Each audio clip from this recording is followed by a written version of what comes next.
Hello everyone, welcome back to TechShams. Want to send HD photos and videos on WhatsApp?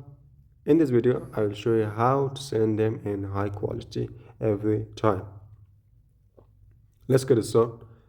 First, open the WhatsApp and open any chat.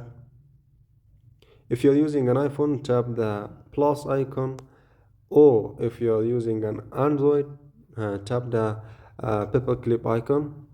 Then select photos or gallery. Then choose the photo you want to send. Tap down if needed. At the top of the screen, tap the HD button. And here you selected the HD quality, then tap send. Your photo will be sent in high quality and you will see the HD badge on the photo in the chat.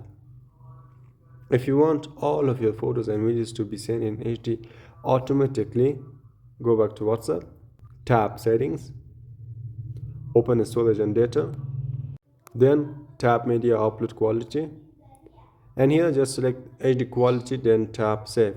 From now on, your photos and videos will be uploaded in high quality by default.